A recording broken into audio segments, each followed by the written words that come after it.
Hello, I'm Charlie Brooker and you're watching Newswipe, a programme all about what's been happening, like this. Brown smear apology. He's now so unpopular even bystanders don't want to be caught near him. Banal footage of frumpy singing woman astounds imbeciles worldwide. And best budget ever! Or worst, depending on what happened after we recorded the voiceover.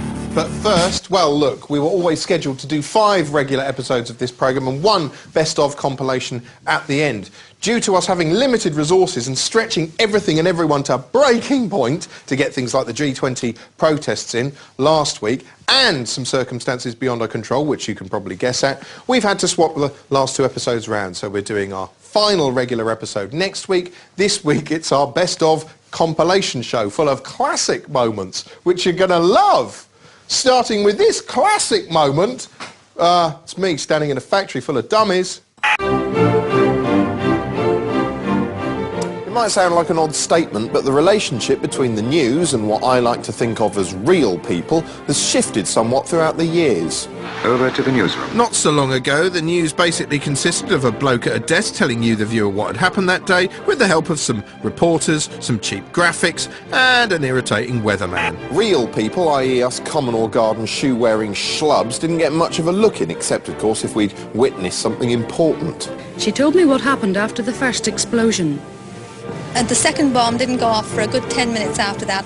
But in the late 70s and early 80s, this began to change and real people started to have more input. The concept of the public having their say hit a peak in 1983 when housewife Diane Gould famously put the boot into Mrs Thatcher live on Nationwide's On the Spot segment.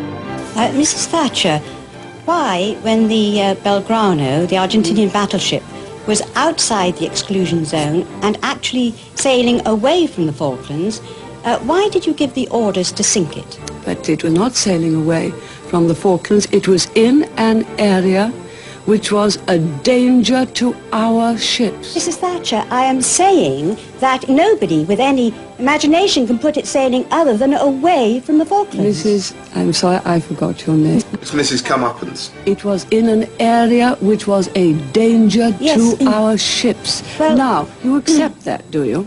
No. It was proof that real people's questioning of the facts could move the story forward for the journalists, so from this point on their opinions were solicited more frequently, whether they were interesting or not. I think a pound note has got more value than a pound coin. I prefer the railway logbook. I don't know why we've come with coach this time. That situation changed with the death of Princess Diana in 1997. Here, the public's emotional reaction became the central focus of the story itself. It started out as shock and sorrow. The outpouring of emotion just grows by the day. What had begun as a sea of flowers has now turned into an ocean. Before mutating into anger. Queen's not in residence today, but where the hell is the flag? Eh? You see what I'm saying about the establishment? And it eventually altered the events themselves. This afternoon provided the focal point the crowds had been demanding. Their sudden appearance on the Mall, just one of a series of fast-moving changes in which Buckingham Palace repeatedly bowed to the wishes of the people. Well, I'm glad she's listened to, obviously, to the media, isn't she, and to the people. Afterwards, the news was terribly pleased with itself for reflecting the feeling of the nation, for being so wonderfully inclusive, which is odd because the entire saga left me, and I suspect millions of other people like me, feeling weirdly alienated. Because I wasn't an anguished mourner. Diana's death didn't make me happy, but it didn't move me to come down to the palace and demand to see the Queen weeping on the pavement either. Inadvertently, what the news was doing was driving a wedge between regular people and emotional, demonstrative, and some might say overreactive people. And ever since Di's death, it's been this second group that's had more influence over the news agenda. That's why stories such as this angry ITN news piece on the Baby P report often lead on the emotional public outcry. Baby P's grave is still surrounded by the thought and care he never had in life. No one was there to help you, reads this card. In effect, the journalist and the public have swapped places. Instead of offering us a factual summary of events that we can then form an emotional opinion on, they're asking us for our emotional opinion and then incorporating it into their factual summary of events. Anyway, opinions and emotions are one thing, pictures are another. The 2004 tsunami was a decisive moment for user content. Most of these terrifying clips had been gathered by traditional news agencies, which in turn sold them onto TV networks who ran them again and again and again. It was so exciting that the BBC set up a dedicated user-generated content department aimed at harvesting footage directly from the viewers.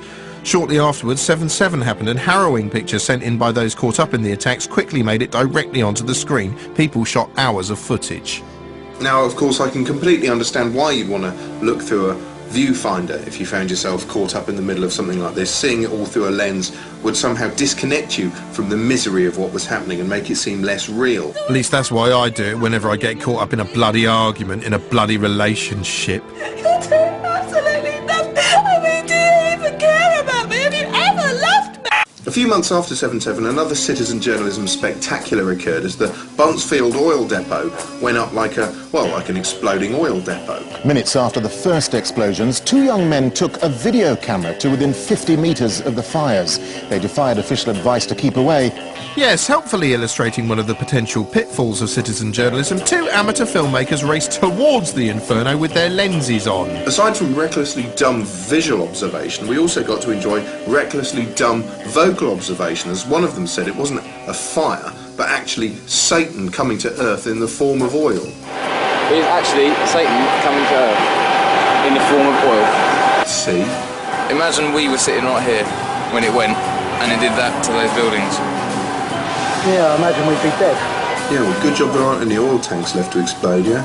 At one point, their camera zooms in on an oil tank yet to explode. Well, this should be good, I hope they stick around. We've got to make a move now because they're expecting another explosion. If there is another explosion, we're going to die. Oh, come back. I was enjoying that, you chicken. Their pictures are another example of the growing public involvement in the recording of major news events. They knew it was dangerous, but say their filming instincts took over from personal fear. Still, at least the Buncefield footage was spectacular because it was a massive explosion and not, say, a bit of snow. Now, about 20 years ago, the news used to cover heavy snowfall like this. Moira Stewart, dressed in a straitjacket, barking a load of basic information about which trains weren't running. And services to Sheffield and Newcastle are also disrupted. And a few sternly voiced VT reports telling you what to do. Emergency services have repeated their advice for people to stay inside, wrap up warm and not to venture out unless it's absolutely necessary. Fast forward to earlier this year and a cold snap has suddenly become a chance to turn the news into a cuddly-wuddly multimedia slideshow.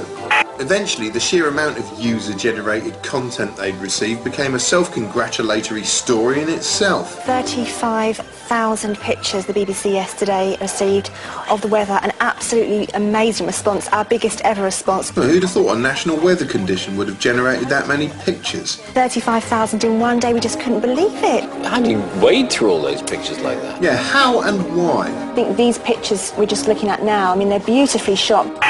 Still, it was fun to hear Bill Turnbull getting a bit Alan Partridge about some of the more jackassy clips. Look at that, look at that. That is dangerous. That really I would not recommend at all. It's probably illegal and it's not something to do. I don't know, maybe I'm mean-spirited, but when I see all these zany photos sent in by zany members of the public, I just want to run out into the street and start kicking people in the neck.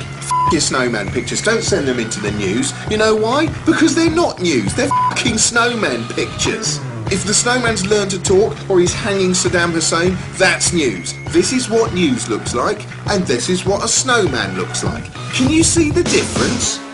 You know what? Paxman agrees with me. In the meantime, it's all available again on the website, along with our editor's pathetic pleas for you to send some of your old bits of home movie and the like, so we can become the BBC's version of Animals Do the Funniest Things.